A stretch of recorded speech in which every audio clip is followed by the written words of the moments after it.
porque a veces es un poquito largo y vamos a hacer referencias a cada uno de ellos para precisar en qué consiste, qué es lo que iría en ese lugar que está en blanco. Les quiero recordar, por lo demás, que el autor de este libro, Stefan Zweig, es un vienés contemporáneo casi de fecha a fecha de Freud. Por lo tanto, es un hombre muy impregnado de lo que podríamos llamar el mundo vienés o la cultura vienesa, esa cultura que en ese periodo produjo cosas asombrosas en todos los campos, como lo he señalado algunas veces. No solamente es Freud, que quizás sea la personalidad más conocida de ese periodo, sino que hay figuras muy notables en todos los campos, por ejemplo, en la arquitectura. La arquitectura del siglo XX pasa por Viena y fue de alguna manera un vienés quien introdujo ideas que revolucionaron la forma de las ciudades del mundo. O hay muchos otros ejemplos en casi todos los campos de de la cultura y de la producción intelectual. Ustedes conocerán, por ejemplo, a pintores como Kokoschka o como Egon Schiele u otros que de alguna manera pues, representan el vigor intelectual de ese momento. En Viena.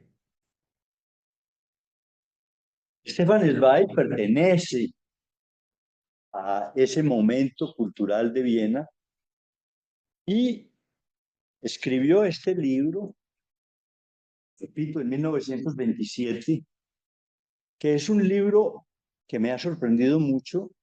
Tiene una enorme cantidad de ediciones en casi todas las lenguas occidentales. Ha sido editado y reeditado infinidad de veces, lo cual, inclusive recientemente, ¿verdad? Esta edición es una edición reciente, lo cual demuestra que el libro ha suscitado un interés profundo en la cultura desde que él mismo apareció. Por lo tanto, les invito a que si lo pueden conseguir, lo consigan y lo lean. Y mi esfuerzo de hoy es para estimular su lectura. Y espero lograr. Digo que se llama en español Momentos Estelares, pero en otras lenguas, por ejemplo en inglés, está traducido con el Momentos Decisivos, que es distinto. Y creo que es más cercano al nombre en alemán. Por lo tanto, vamos a hablar de 14 sucesos decisivos de la humanidad. El primero de los cuales es un momento que pone de presente la impropiedad de la traducción del título en español, puesto que ese momento, es decir, el que sucedió el 15 de marzo del año 44 antes de Cristo, de ninguna manera se podría llamar un momento estelar de la humanidad. Es el asesinato de Cicerón. Y ello pone bien de presente que obviamente es un momento decisivo, ciertamente, pero no estelar, al contrario. Podría decirse que es un momento vergonzoso de la humanidad. En ese momento, el acontecimiento produjo efectos muy profundos en la cultura romana y en la cultura europea de su tiempo y por consiguiente del mundo, y vamos a decir algo al respecto.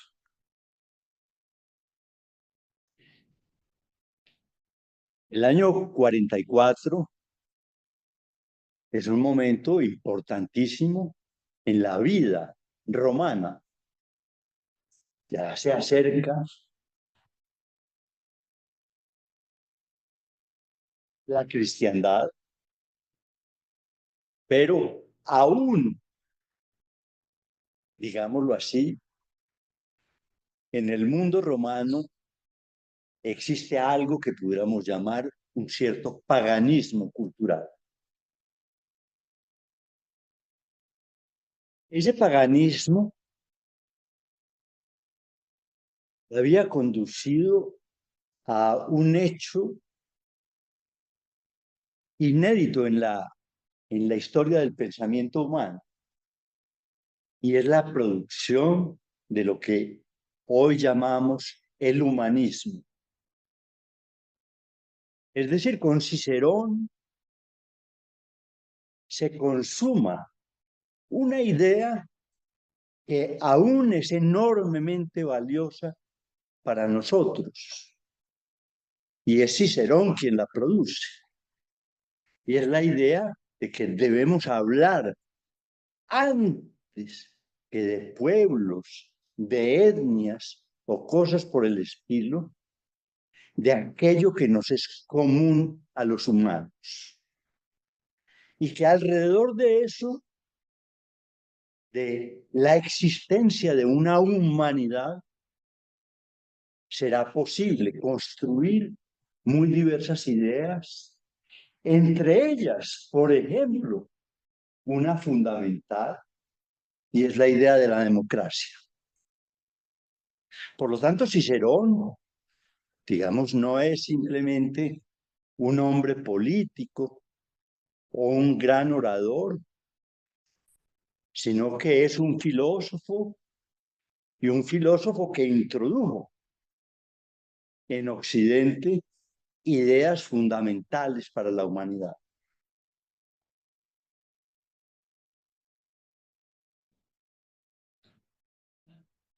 El hecho, naturalmente, ensombrece a Roma y podríamos decir que avergüenza,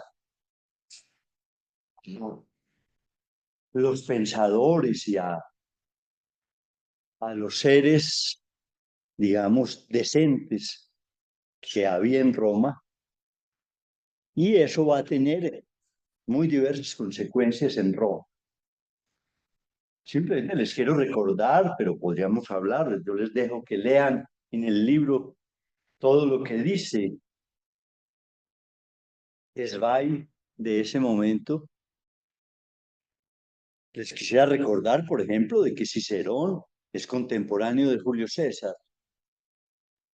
Julio César, el gran Julio César, quien naturalmente transformó un poco el poderío político de Roma. Pero aún así, Roma se ensombrece. Cicerón ha pasado a la historia de la humanidad, como tal vez ustedes lo sabrán, si no lo han presentado desde el colegio, tal vez, como el más grande orador, inclusive se dice así, de todos los tiempos. Los discursos de Cicerón, que se conservan muchos de ellos, asombran aún por la fuerza política, por la calidad de su expresión, y la gente que ha especulado al respecto dice que Cicerón asombraba a los públicos que lo oían. La presencia de Cicerón, pues, es una presencia absolutamente arrolladora en la cultura romana, y su asesinato es un asesinato que habla de muchas cosas de la humanidad.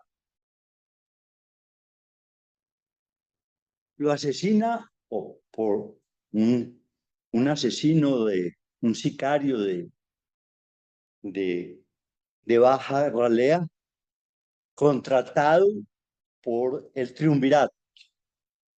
El Triunvirato es una asociación de 3 ciudadanos ilustres de Roma que gobiernan a Roma en ese momento y que quieren hacer de Roma algo distinto a un lugar libertario para las ideas.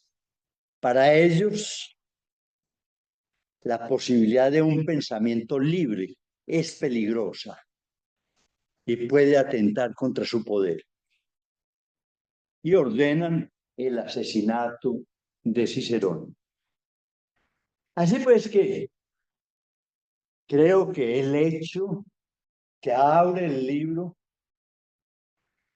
justifica plenamente la idea de hablar de ciertos momentos.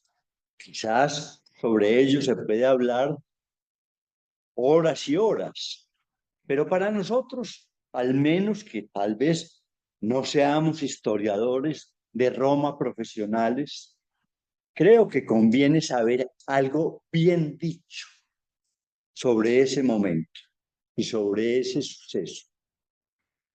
Léanlo y creo que les interesará. El segundo acontecimiento, voy a ir poniendo nombres en los espacios en blanco para que se nos recordase de cada uno.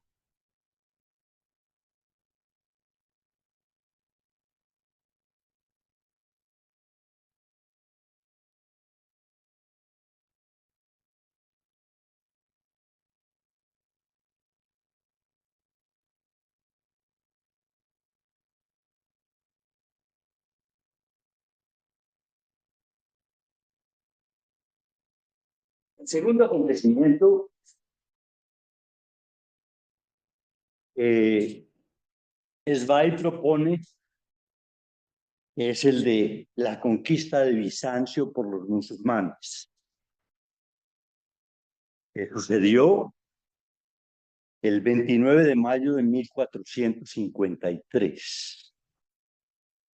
Es decir, podríamos decir que estamos en el inicio del Renacimiento o en el final de la Edad Media.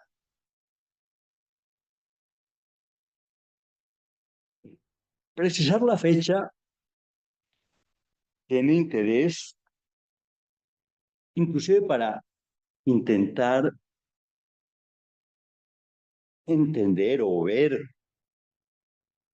algunos aspectos de la proposición de Zweig.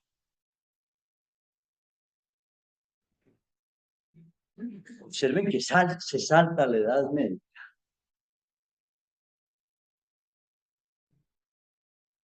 Es una idea que reinó durante mucho tiempo en el pensamiento occidental.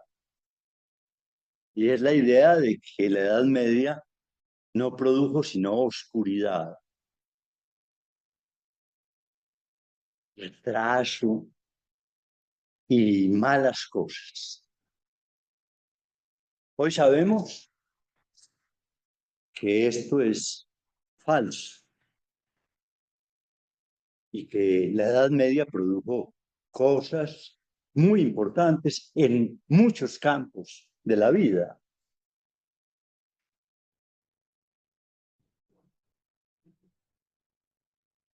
Tal vez, no sé si alguno de ustedes o varios de ustedes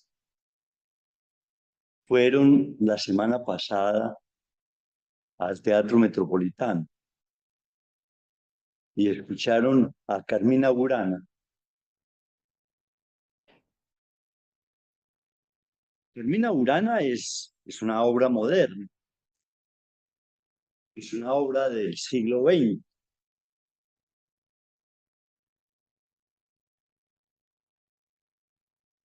Pero es una obra que se concibió a partir de un poema medieval que se llama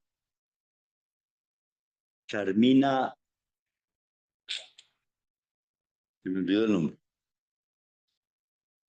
Y Carmina Burana es verdaderamente un homenaje formidable que permitió interrogar la idea de que la Edad Media era un periodo meramente sombrío. Porque por lo demás, Carmina Burana no solamente es una hermosa obra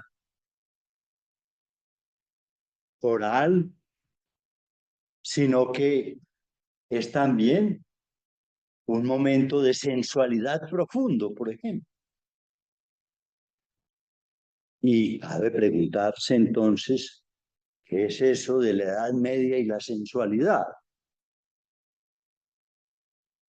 Y ahí habría muchísimo para decir. Lacan, por ejemplo, lo entendió y cuando habló del amor, por ejemplo, eligió algo propio del amor medieval, como es el amor cortés, que tal vez habría que traducir como el amor cortesano, más que cortés, y el cual, pues, dice muchas cosas de lo que podríamos llamar la vida sensual en la Edad Media. Así pues que anoto ese cierto bache que se puede reconocer de esta manera. Por eso coloqué las fechas, que vean ustedes que las fechas resultan bastante interesantes, porque hay saltos y huecos y cosas que conviene de alguna manera fijarse en ellas. Con esto les estoy invitando a que hagan también una lectura, no solamente, digamos, amena o entretenida, sino crítica del libro.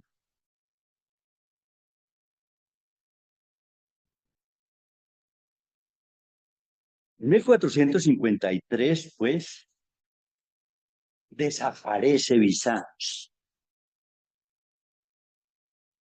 Desaparece Bizancio y aparece Estambul.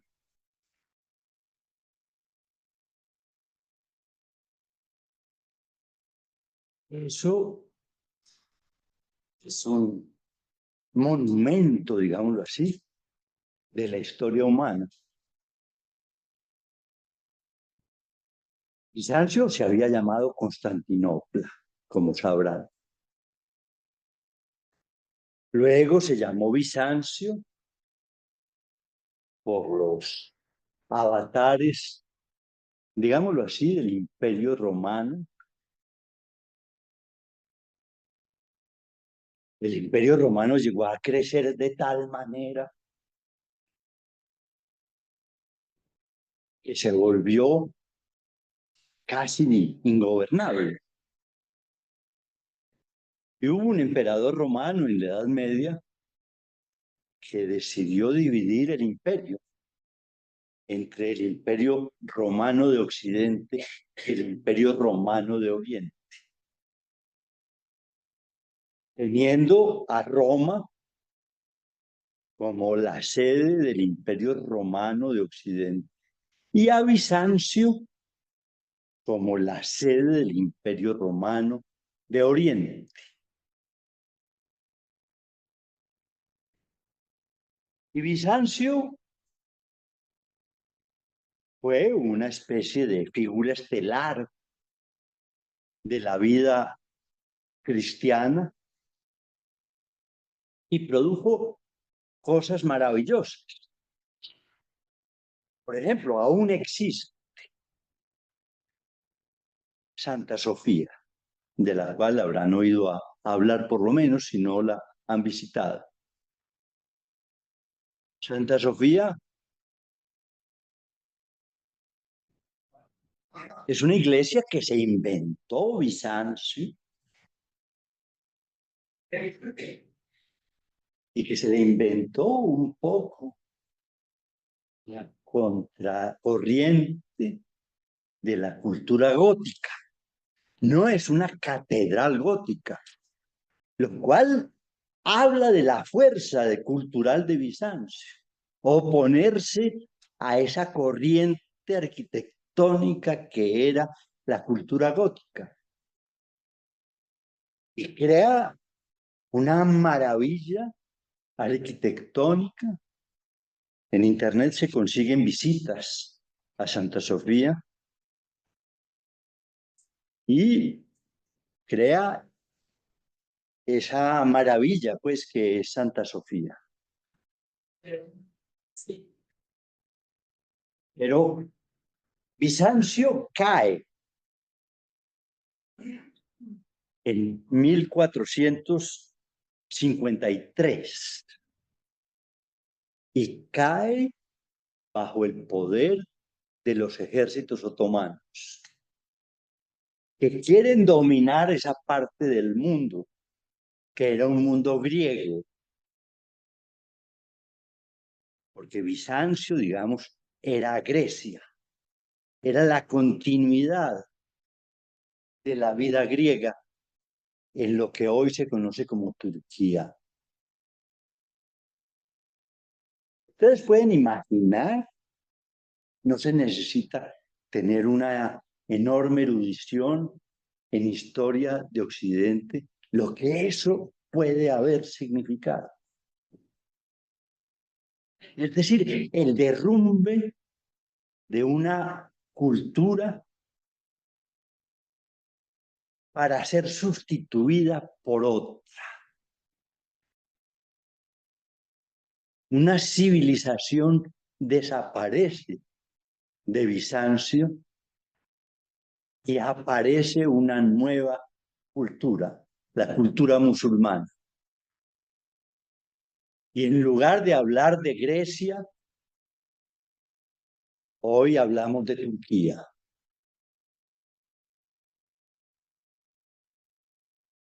Con las consecuencias que eso tiene. Es peligroso y difícil, muy difícil, hablar del mundo musulmán y de la cultura musulmana. Pero ciertamente los musulmanes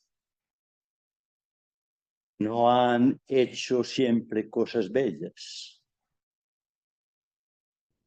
Y uno puede pensar simplemente en el oprobio que hoy aún subsiste sobre las mujeres en el mundo musulmán para reconocer características de esa cultura, de esa religión, que ciertamente tendríamos que impugnar.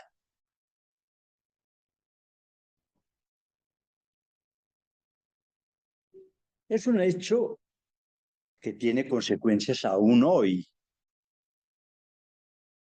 tristes para Occidente. Por ejemplo, ustedes sabrán que en Bizancio, perdón, en Estambul o en Turquía, reina un sujeto francamente abominable, que se llama Erdogan. Y Erdogan es el heredero de una tradición que se instaló en Bizancio, que le arrebató al mundo europeo por, por razones que son, digamos, precisas. Zweig acusa a Occidente del desprecio que llegó a tener por Bizancio, quizás por razones absolutamente absurdas. Es decir, la potencia de Bizancio hacía, de alguna manera, producir celos en Europa o en esa parte occidental de Europa, que en esa época lo era, solo la parte occidental de Europa.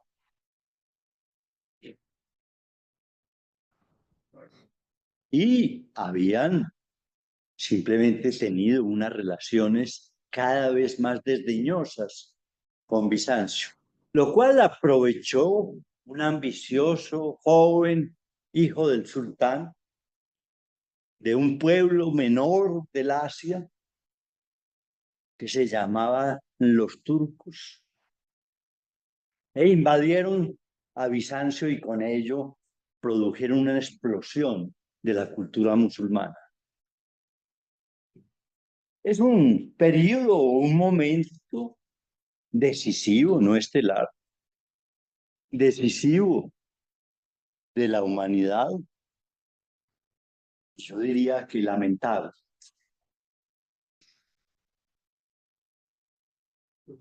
Bien, ese es el segundo.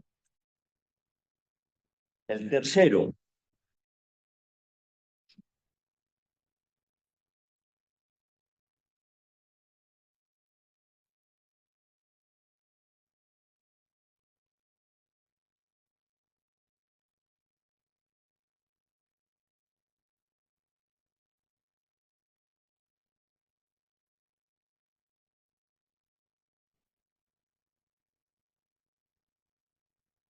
pongo Océano Pacífico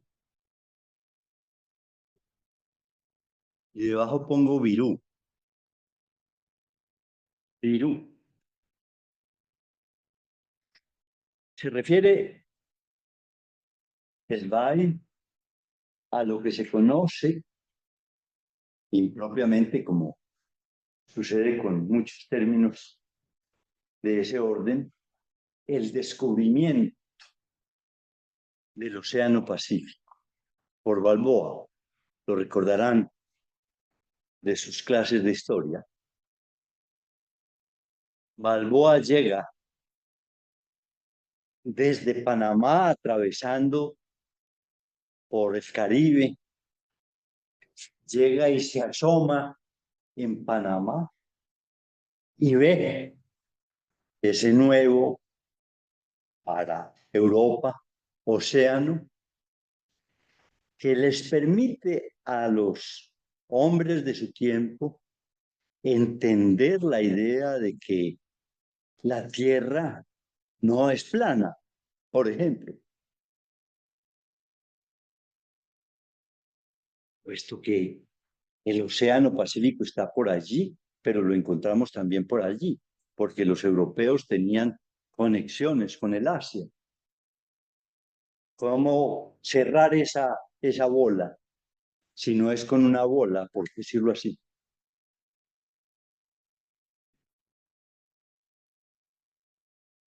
El descubrimiento, entre comillas, del Océano Pacífico, que no es descubrimiento, puesto que aquí había gente, gente que conocía bien la región.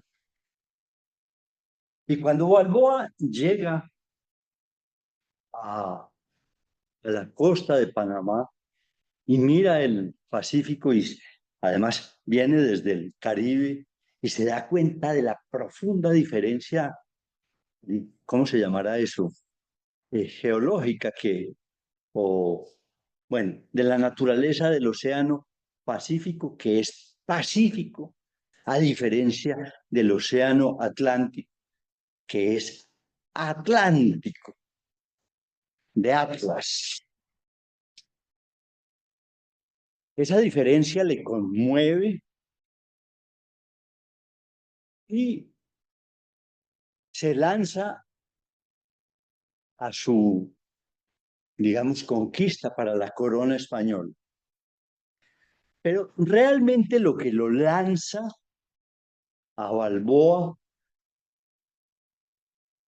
como lo testimonian diversos documentos, es que los indígenas que lo reciben le hablan de Virú.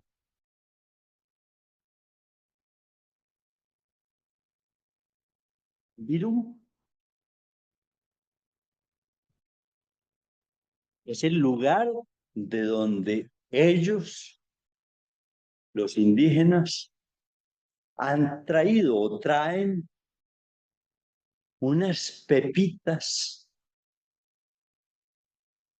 que, digamos, exaltan la codicia de los conquistadores. Unas pepitas que en principio son plateadas. Me refiero a las perlas. Y ellos quedan asombrados de la existencia de esas pepas,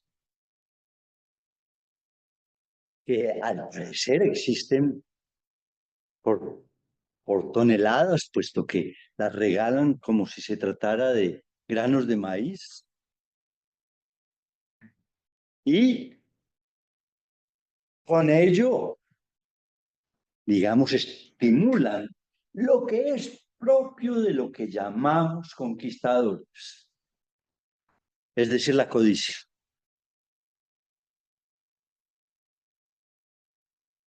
Y se lanzan en búsqueda de Virú. Virú será la palabra que da origen al Perú. El Perú es visto desde allá. Probablemente el Perú incluía a Colombia también. Desde Panamá probablemente lo que miraban propiamente era tal vez las costas del Pacífico colombiano. Pero ellos van tras Virú. Y se produce la conquista que en principio encabeza Balboa, pero que va a realizar efectivamente otro llamado conquistador, más ambicioso y talentoso que Balboa, que es Pizarro, Francisco Pizarro. Y Pizarro será aquel que llegará a Virú y descubrirá el imperio inca, que será una transformación también en las ideas de Occidente, por diversas razones. Así pues que el descubrimiento de, del Océano Pacífico será un acontecimiento por las riquezas que permite, por los nuevos territorios que son conquistados por los españoles, pero también porque se abren nuevas rutas para el comercio con el Asia. Y el mundo se vuelve más redondo, por decirlo así. Y la vida en ese sentido se fortalece y se vigoriza en Europa y en otras partes, no tanto en América, donde lo que narra, por ejemplo, Zweig son, digamos, mutilaciones, oprobio y desgracias para los pueblos indígenas de América.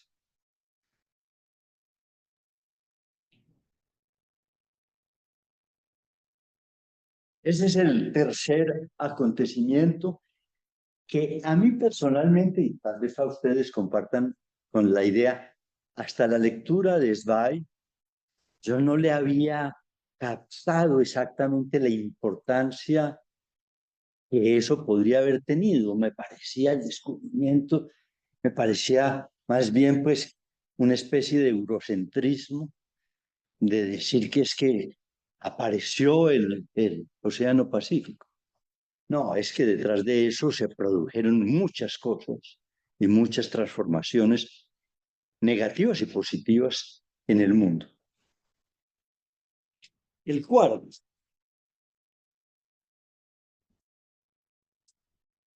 No sé cuál de los dos nombres poner, voy a poner los dos.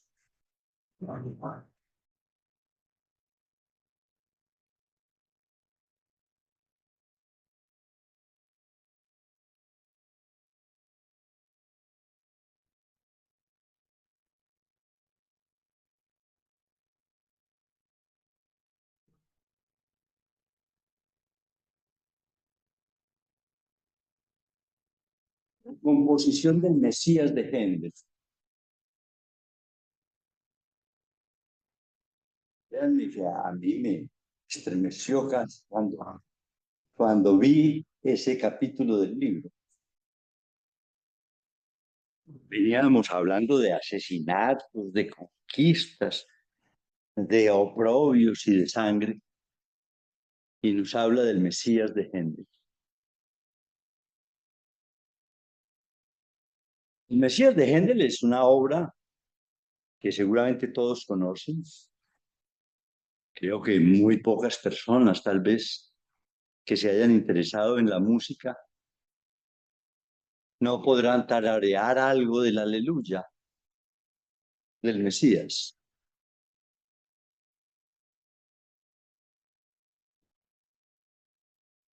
Y Zweig narra cómo se compuso el Mesías. Y créanme que es una verdadera epopeya. Y lo es por una razón muy concreta y específica. Porque poco antes de iniciar la composición del Mesías, Händel sufre lo que hoy se llama un accidente cerebrovascular, que en el libro es mencionado bajo el nombre anterior con el que se le conocía a los accidentes, a los ACV, como hoy se les nombra ACV. Se les conoció en la medicina bajo el nombre de apoplejía y aún se les nombra como apoplejía, pero se ha impuesto el término de ACV, de accidente cerebrovascular. Händel sufre un accidente cerebrovascular y si bien era un compositor conocido que había producido obras hermosas y era un faro de la música europea de, del siglo XVIII,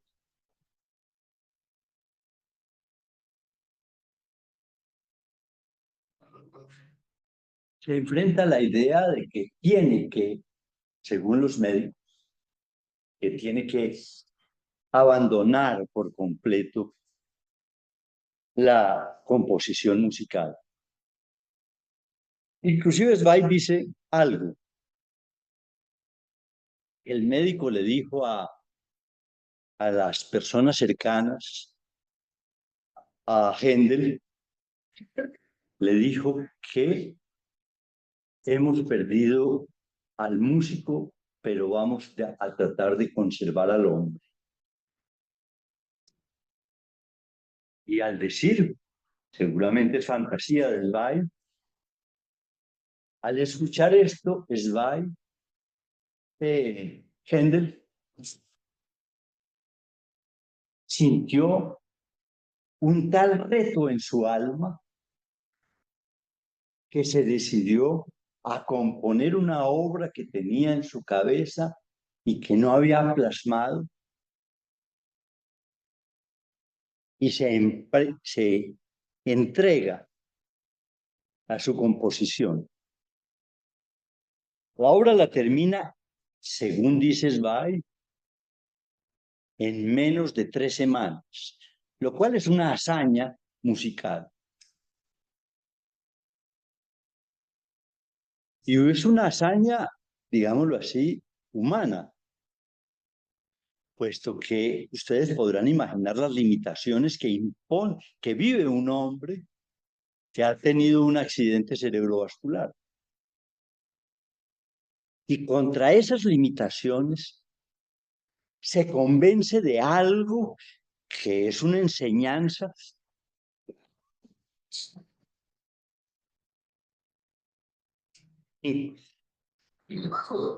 inclusive por el psicoanálisis.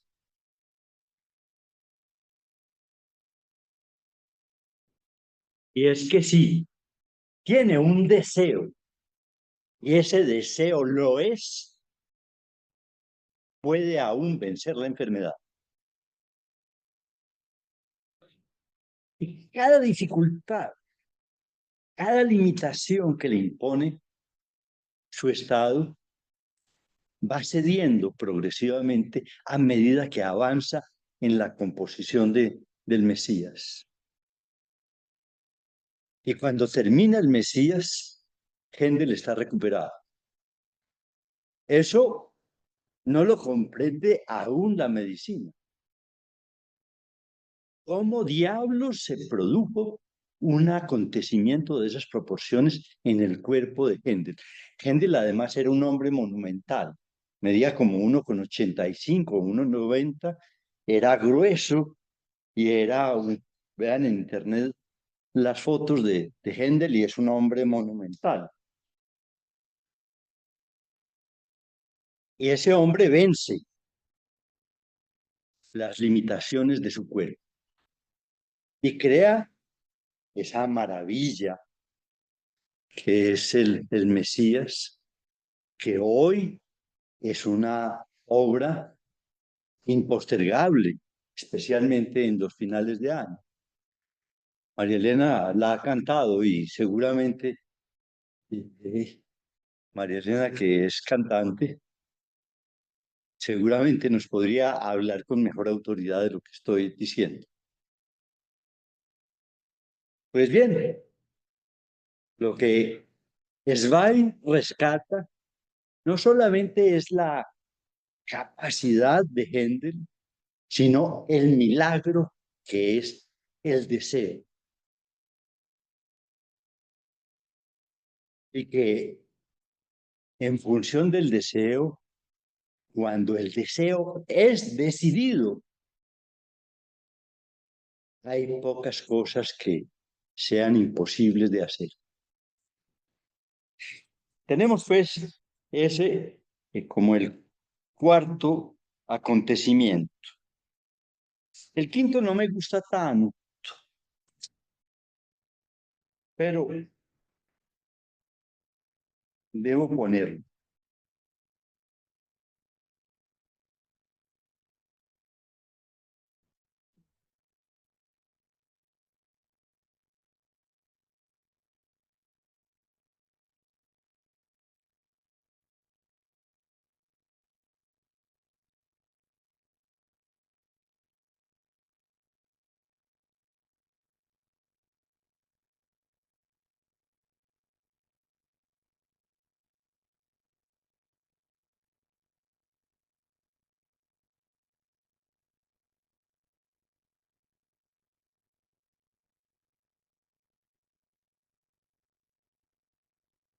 La marsellesa.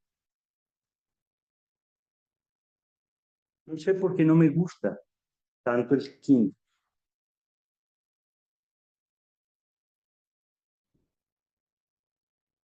Es una bella obra, no hay duda. ¿Será canción? ¿Se puede decir canción? ¿Sí? Sí. Es un himno que adoptó Francia como suyo.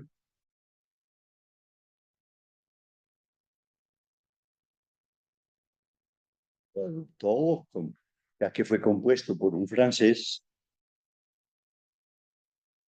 y fue adoptado por la Revolución Francesa como himno nacional de Francia.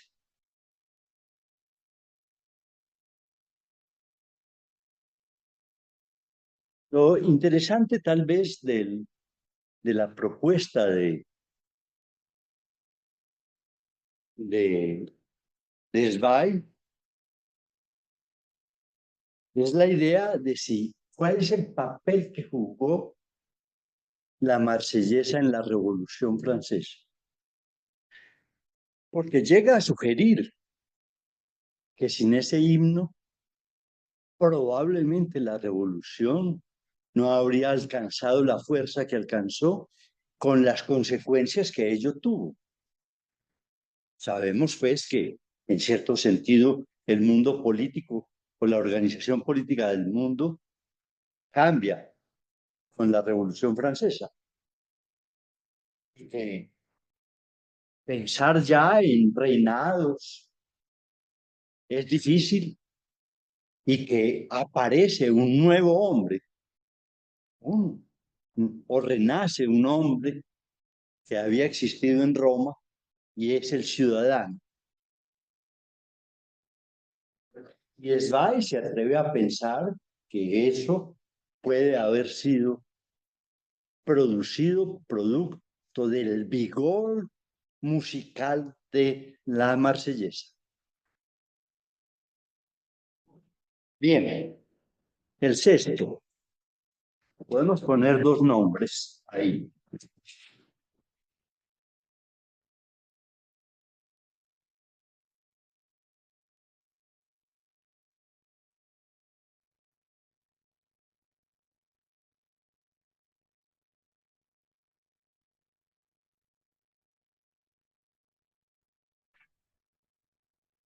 La pronunciación exacta, Marilena de Waterloo. Pues en Bélgica se dice Waterloo. Waterloo, sí. Hay la tendencia a decirlo, a pronunciarlo a la inglesa, ¿no? Ellos ganaron. Sí.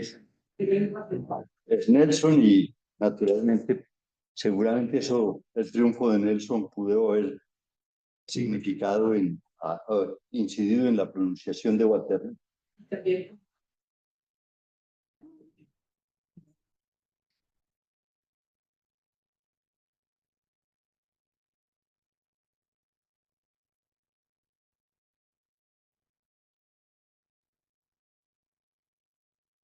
A pesar de que Zweig no comenta este hecho, voy a señalarlo porque me parece importante en más de un sentido precisar este dato que tal vez no todos ustedes conozcan. Napoleón estaba inmerso en una campaña militar descomunal. Quería conquistar el mundo y quería ser el dueño del mundo. Había ido hasta Rusia y había sacrificado a sus hombres en la conquista de los territorios rusos. Había recorrido triunfal Europa, etc. Pero eso tenía costos y costos grandes.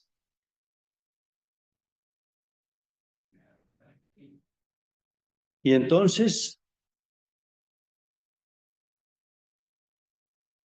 Napoleón, ante las dificultades económicas que implicaba sostener sus ejércitos, tomó una decisión que no es muy conocida, pero que a mi juicio es decisiva, y es la siguiente. Vendió a Luisiana. Luisiana hoy es un estado de los Estados Unidos, pero anteriormente era una franja que iba desde Nueva Orleans hasta Detroit o hasta Detroit. Es decir, que ocupaba la parte central de los Estados Unidos y seguía hacia el Canadá, hacia Quebec. Es decir, los territorios franceses en América eran enormes y llenos de riquezas. Pues bien, Napoleón, amenazado por los ingleses y por otros enemigos, y para sostener su empresa, decidió vender Luisiana. con lo cual, digamos, consolidó una nación que va a gobernar el mundo.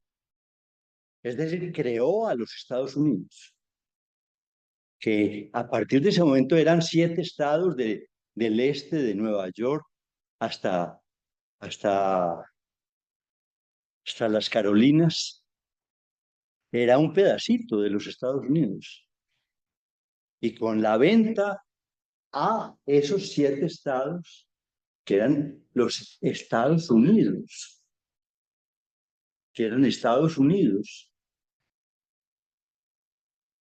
con la venta de los territorios que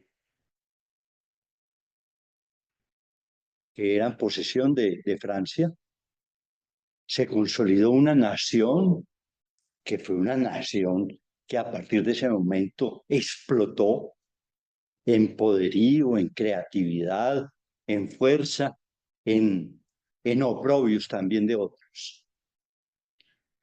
Es decir, que la derrota de Napoleón, que trató de evitarla con la venta de Luisiana y que no lo consiguió, produjo, entre otros muchos efectos, estos. Tenemos pues, hay muchas cosas, como ustedes lo sabrán, y de eso tal vez sepan más que yo ustedes, de las consecuencias de la derrota de Napoleón en Waterloo. Muy bien. Séptimo.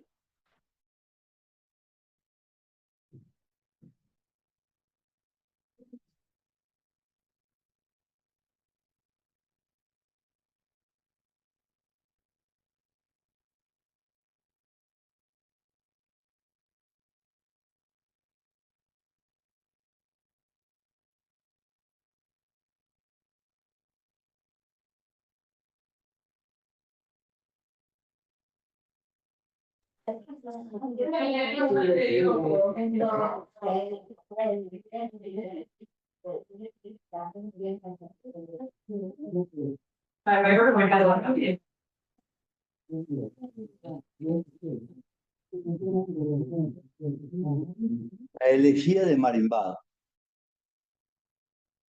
es un poema. Es un poema de Goethe. Quizás sea uno de los capítulos, a mi juicio, más bellos del libro, que cuenta cosas muy heterogéneas, pero ante todo una.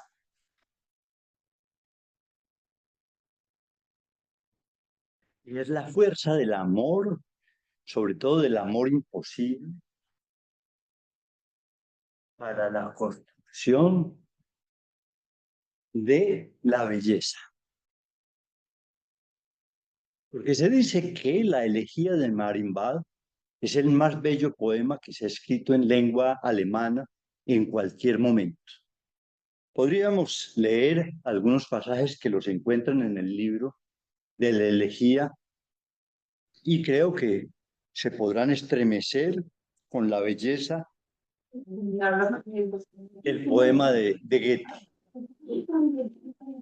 Goethe, cuando compone su elegía, tenía 73 años y se enamora de una muchacha de 19.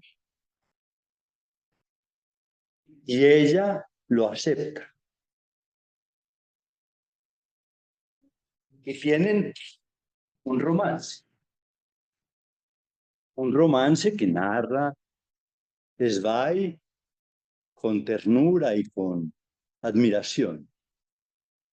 Y es un capítulo bello de... Pero lo que también es posible reconocer allí no solamente es la belleza, sino es el poder creativo que tiene el amor. Ustedes pueden imaginar un hombre de 74 años enamorado de una jovencita que además, al parecer, era la más bella del lugar, llena de atributos de todos los estilos. Y viejo, Goethe le propone matrimonio. Y para su decepción, ella lo rechaza. Lo rechaza y en el lugar de esa herida, Goethe decide no llorar ni entregarse a la pena. Podemos comenzar a hablar de la melancolía. ¿Y por qué Lacan dice que la melancolía es cobardía moral? Se decide Goethe no a acobardarse con su pérdida, sino a escribir el más bello poema de la lengua alemana. Y eso, naturalmente, es celebrado por un hombre de lengua alemana como Zweig y cuenta, pues, digamos, lo que la valentía moral de un hombre puede producir. Y me parece que en ese sentido, esa referencia a la elegía de Mirenbad es algo que podríamos decir un elogio al amor. Bien, octava. Me está acabando el tiempo y todavía nos queda la mitad. Voy a tener que acelerar un poco. Y no voy a poder hablarles de la melancolía. Ah, sí, acabo de eso.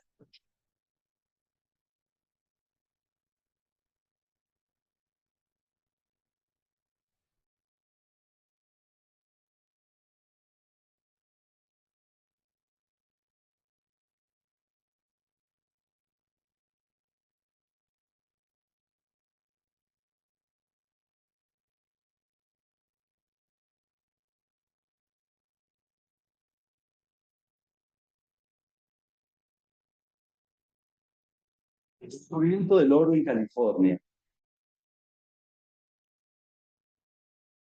Todos hemos visto las películas del oeste. Las caravanas de colonos que viajaron a la bahía de San Francisco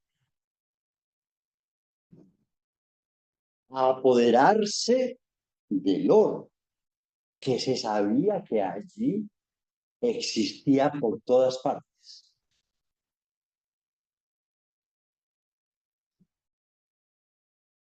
Es un episodio fuerte. Y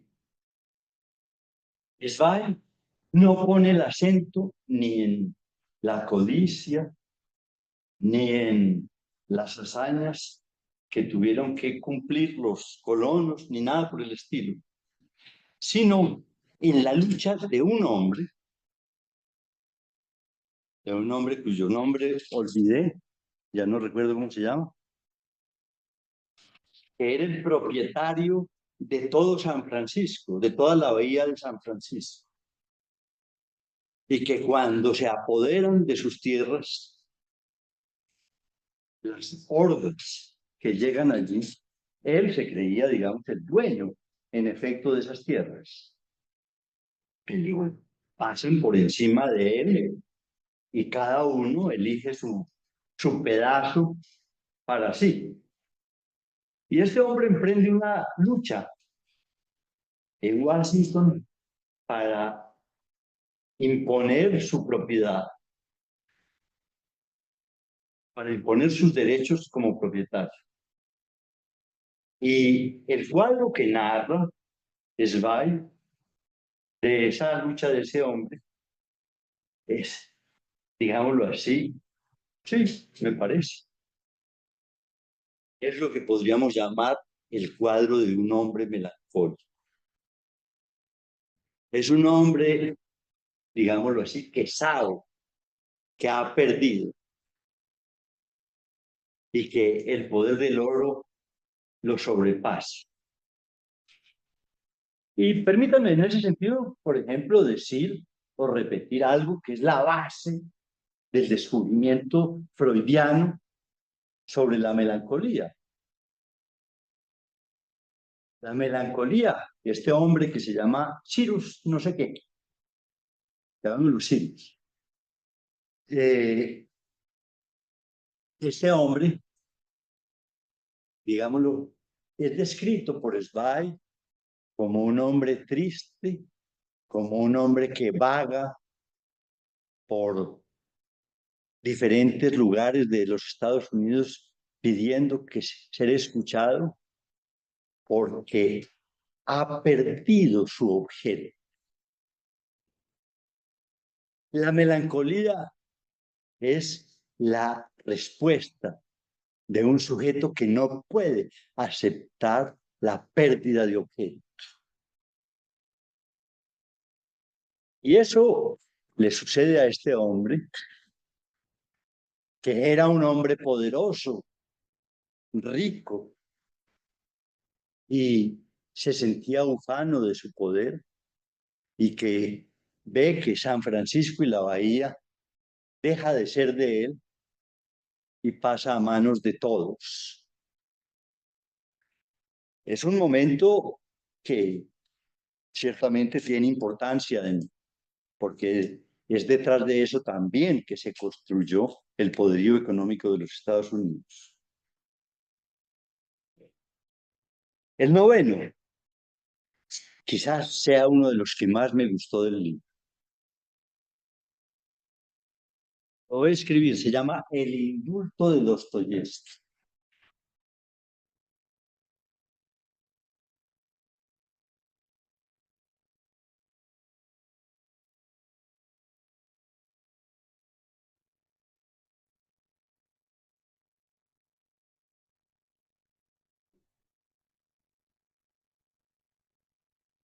El indulto de Dostoyevski.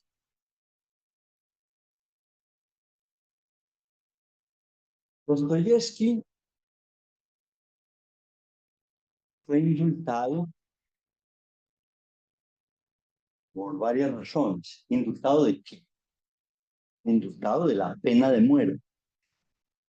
En el mejor de los casos, lo iban a deportar a Siberia.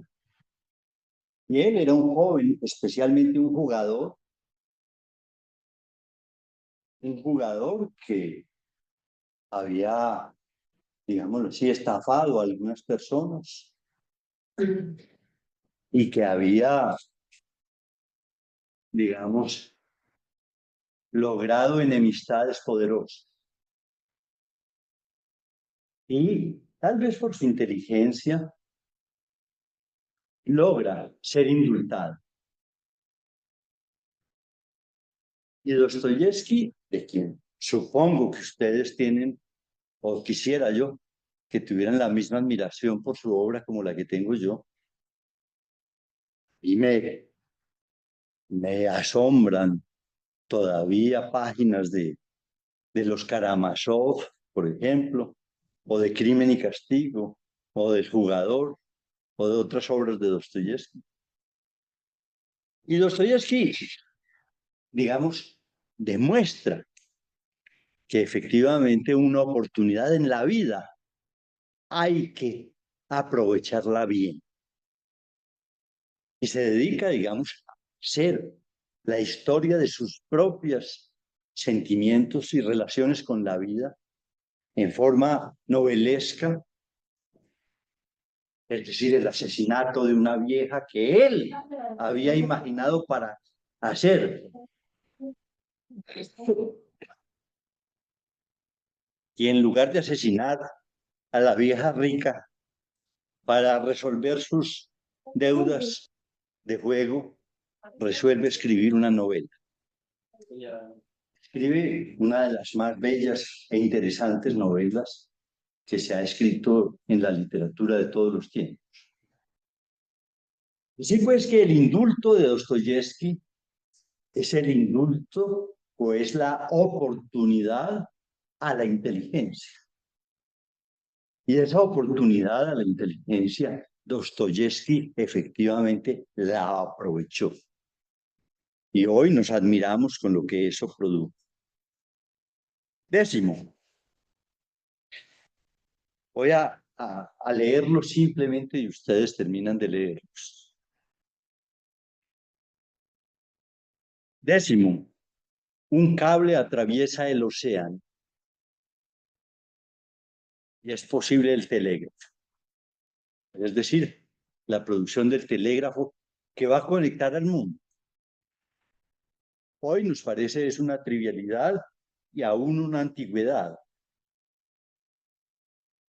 Pero podrán imaginar que fue la aparición del telégrafo. Onceavo, epílogo del drama inacabado de Tolstói. Bueno, Tolstói es, digámoslo así, la figura complementaria, hermana, rival, como ustedes quieran, de Dostoyevsky. Y como todo gran hombre, Tolstói también vivió dramas y dramas que se consuman en su obra. El noveno, el 12, no, el 11 es pues sobre Tolstói. El 12 es la lucha por el Polo Sur. El Polo Sur era un lugar casi desconocido. Se conocía el Polo Norte. Pero el descubrimiento del Polo Sur y la conquista es una epopeya llena de miserias, de valores, de luchas que dicen también mucho de lo humano. 13. El viaje de Lenin a Rusia. En Rusia se ha desatado la revolución. Y un hombre que vivía en Zurich, ayudándole a un zapatero, decide ir a ayudarle a su pueblo. Ese es Lenin. Y saben lo que produjo Lenin. El último, el fracaso del presidente Wilson, ese del cual habla Freud, en su viaje a Europa en 1919. Hubiera querido comentar este porque yo quiero mucho el libro de Freud sobre Wilson.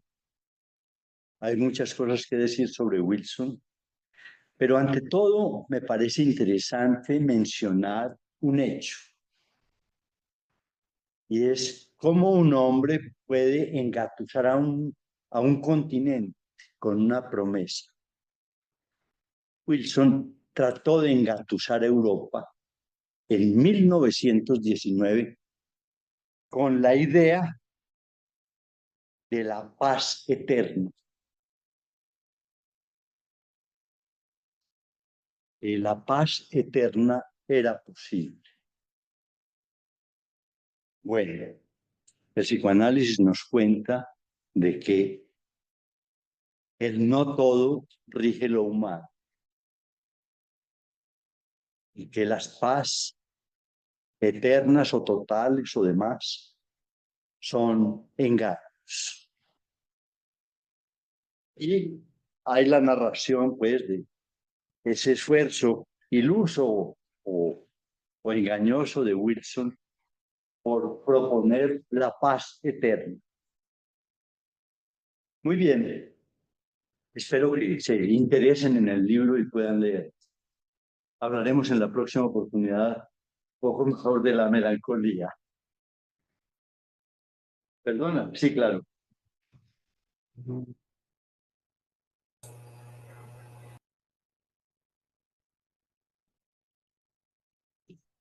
Buenos días, me tomo unos minuticos para invitarlos a las dos próximas actividades que tendremos. La primera será el lunes próximo, este lunes a las 7 de la noche. Es la tercera charla de la serie que iniciamos sobre qué se pregunta un psicoanalista de nuestra época. La hará Ana Victoria Saldarriaga y hablará sobre el amor, el deseo y el goce, primeras aproximaciones literarias y psicoanalíticas. Será bimodal y hay inscripción, pago. Cualquier inquietud, escriben un correíto a nelmedellin@gmail.com, que Nilda les responderá oportunamente. Y la siguiente actividad que tendremos será al lunes siguiente, el lunes 26, a las 7 de la noche. Tenemos una colega invitada que viene desde México, que se llama Ana Viganó, que es la actual presidente de la ANEL. Haremos aquí una conferencia pública de entrada libre con cupo limitado, pues el límite de las sillas que tenemos. Va a hablar sobre la transferencia en la práctica analítica contemporánea.